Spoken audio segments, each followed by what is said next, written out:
ગુજરાતી સંગઠન.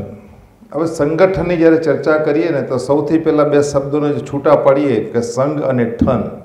સંગ એટલે સાથે રહેવું અને ઠન એટલે ઠાની લેવું. એકવાર સાથે લેવાનું ઠાની લઈએ ને તો પછી કોઈની તાકાત નથી કે કોઈ આપણી સામે ઊભું રહી શકે. અને હું એક એવા ધામમાંથી આવું છું કે જેનું સ્લોગન છે આસ્થા, એકતા અને ઉર્જાનું ધામ, એટલે વિશ્વ ઉમિયા ધામ. એટલે એ ધામમાંથી આવું છું કે જ્યાં આસ્થા છે. મારા પોતાના વ્યક્તિગત વિચારો બહુ સ્પષ્ટ છે અને હું માનું છું કે દુનિયાની અંદર કોઈ પણ પ્રવૃત્તિ જે કંઈ થાય છે ને એ આધ્યાત્મિકતાના આધાર ઉપર થાય છે. અને જે પ્રવૃત્તિઓ આધ્યાત્મિકતાના આધાર ઉપર થતી હોય એ જ સમાજ જીવનનો આધાર સ્તંભ બને છે. આધ્યાત્મિકતા વગરની કોઈ પણ પ્રવૃત્તિ ચાહે ગમે તેટલી શુભ આશયથી કરી હોય પણ એમાં ક્યાંક ને ક્યાંક વેપારની બૂ આવતી હોય છે. એટલે આધ્યાત્મિકતા છે એ જીવનનો એક આધાર સ્તંભ છે. અને એ આધ્યાત્મિકતાને જ્યારે આપણે યાદ કરીએ તો આપણી સનાતન સંસ્કૃતિ, કે જેને ઘણા લોકો એનો અભ્યાસ કર્યો હોય તો ખ્યાલ આવે કે સનાતન સંસ્કૃતિ એ હિન્દુ શાસ્ત્રની અંદર એક ધર્મ આધારિત સંસ્કૃતિ છે. ધર્મ નિરપેક્ષતા કરીને એક સેક્યુલર શબ્દ આવ્યો કે જેને બંધારણની અંદર એનો જે મિનિંગ કર્યો ધર્મ નિરપેક્ષ. હકીકતમાં એ પંથ નિરપેક્ષ છે.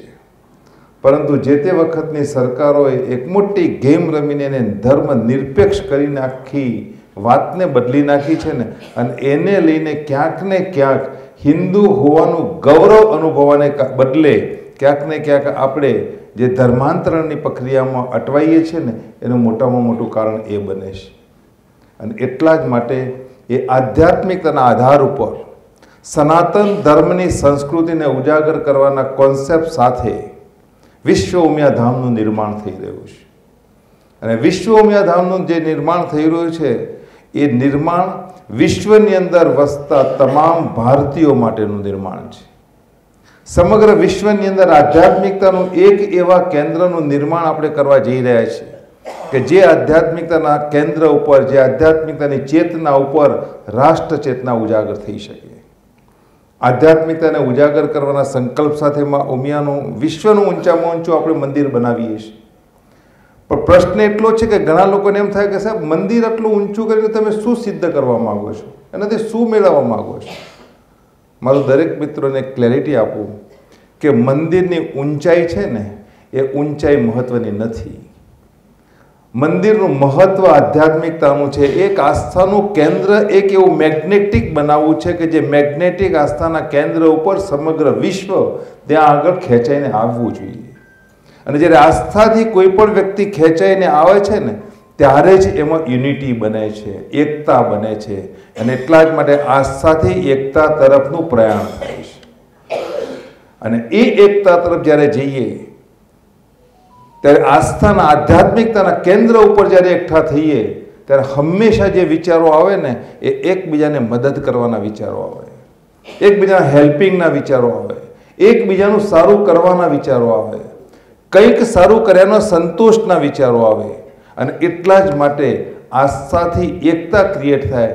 અને જ્યારે એકી સાથે એક જ સમયે એક જ અવાજે બધા જ વિચારોનું સંકલન થાય ને ત્યારે ઉર્જા પેદા થાય. અને એ ઉર્જા એ અલગ અલગ ક્ષેત્રોની અંદર પ્રસારિત થતી હોય છે. પછી ચાહે પોલિટિક્સમાં હોય, ઇન્ડસ્ટ્રીમાં હોય, સામાજિક લેવલમાં હોય કે કોઈ પણ ફિલ્ડમાં હોય. પણ આસ્થાથી લઈને એકતા બને ને એકતાથી જે ઉર્જા પેદા થાય એ જ ઉર્જા તમારામાં અને મારામાં અલગ અલગ શક્તિઓના સ્વરૂપે એ કંઈક ના કંઈક કાર્યોની અંદર પરિવર્તિત થતી હોય છે. અને એવી જ ઉર્જા રમેશભાઈમાં જે પરિવર્તિત થઈ અને એમને વિશ્વ માનવી ગુજરાતી સન્માનનો કાર્યક્રમ એના ભાગરૂપે જ અહીંયા કર્યો હોય એવું હું ચોક્કસ માનું છું. આધ્યાત્મિકતાને લઈને વિશ્વ ઉમિયા ધામનું જે નિર્માણ થઈ રહ્યું છે એમાં માત્ર મંદિર નથી. મંદિર તો એક આસ્થાનું કેન્દ્ર છે ને એ આસ્થાના કેન્દ્રથી બધાને જોડવા છે. હમણાં સાહેબે વાત કરી કે ઘણી વખત એવું થાય કે કોઈ પાટીદાર કોઈ કામ કરે ને એટલે કે આ તો પાટીદારોની સંસ્થા છે. દરેકના મગજમાં ક્યાંક ને ક્યાંક એક વિચારોની એક મર્યાદા ગંઠિત થઈ ગઈ હોય છે. સાહેબ બીજી પણ એક વાત કરું કે પાટીદાર શબ્દની વાત આવે ને ત્યારે બધાને એમ લાગે પાટીદારો બહુ પ્રગતિ કરે છે, પાટીદારો બહુ આમ કરે છે. પહેલાં તો પાટીદારનો મિનિંગ સમજી લઈએ કે પાટીદાર કોને કહેવાય. બાય બર્થ પાટીદાર હોવું એ ગૌરવ ચોક્કસ છે, પણ બાય બર્થથી પાટીદાર ના થઈ શકાય. પાટીદારનો મતલબ છે, તમને ખ્યાલ હોય તો ગાયકવાડ સરકારમાં, અંગ્રેજ સરકારની અંદર દરેક ગામની અંદર પોલીસ પટેલની એપોઇન્ટમેન્ટ થતી હતી. પટેલનો શબ્દ જ એક મિનિંગ એવો બને છે કે પટેલ એટલે જેની અંદર બીજાને સાચવીને બીજાના સારા કાર્યો કરીને લીડરશિપ લેવી, એનું નામ પટેલ છે. અને એ પટેલ તરીકેના જે કાર્યોની ગુણવત્તા છે, એ ગુણવત્તા સાથે જે લોકો કામ કરે છે ને એના લીધે એનામાં પ્રગતિ થાય છે ને બધા માટે સારું કરે છે, માટે એને પટેલ અને પાટીદાર તરીકેનું બિરુદ મળે છે. કારણ કે કંઈક લીડ કરે છે. એટલે હું કહી શકું રમેશભાઈ કે તમે પણ પાટીદાર જ છો. તમે લીડ કરો છો, સારા કાર્યમાં કામ કરો છો. દરેક કાર્યમાં સારું કાર્ય કરનાર દરેક વ્યક્તિ એ પાટીદાર છે. મતલબ કે એ નેતૃત્વ કરે છે, એક સારા વિચારોનું નેતૃત્વ કરે છે, સાચી દિશામાં જાય છે અને ક્યાંક ને ક્યાંક ભારતીય તરીકેનું ગૌરવ સમગ્ર વિશ્વને કરાવવાનું કાર્ય કરે છે. માટે હું કહું છું દરેક વ્યક્તિ પાટીદાર છે. અને એ પાટીદારની ડેફિનેશનથી સમજીએ તો આજે જે સંસ્થા આપણે કરવા જઈ રહ્યા છીએ એ પણ એક બધા જ સમાજનું એક પ્રતિનિધિત્વ છે. હું એમ કહું છું કે વિશ્વ ઉમિયા ધામ એટલે કોણ?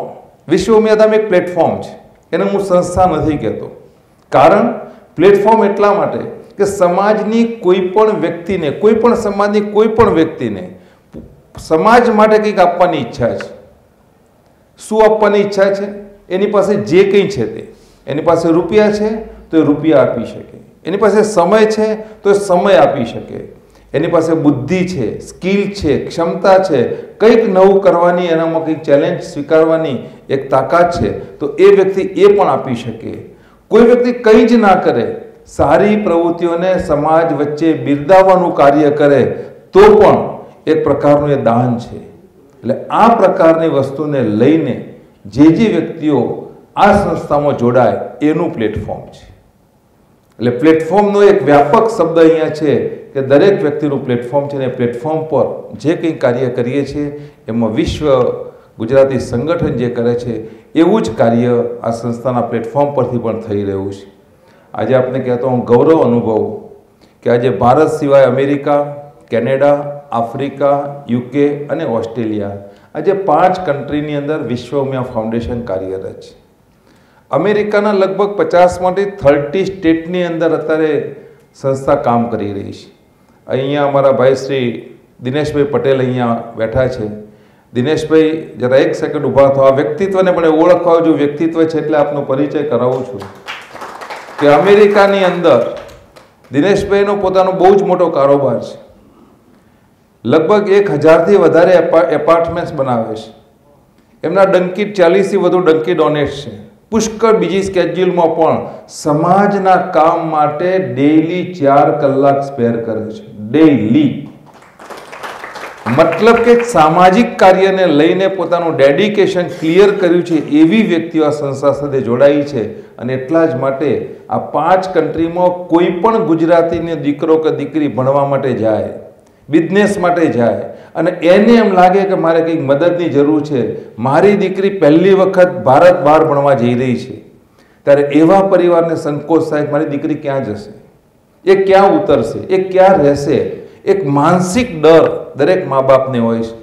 એના માટે આ સંસ્થાએ નક્કી કર્યું કે અમારી જે દરેક કન્ટ્રીમાં 5 કન્ટ્રીમાં જે અમારી ટીમો છે એ ટીમો એના માટે એક્ટિવ થઈ અને એ ટીમો નક્કી કર્યું કે જે કોઈ દીકરો કે દીકરી અહીંથી ત્યાં આવે અને એને જો મદદની જરૂર હોય તો એને એરપોર્ટ સુધી લેવા જવાથી લઈ એની રહેવા જમવાની વ્યવસ્થા પણ અમારી ટીમ કરે છે.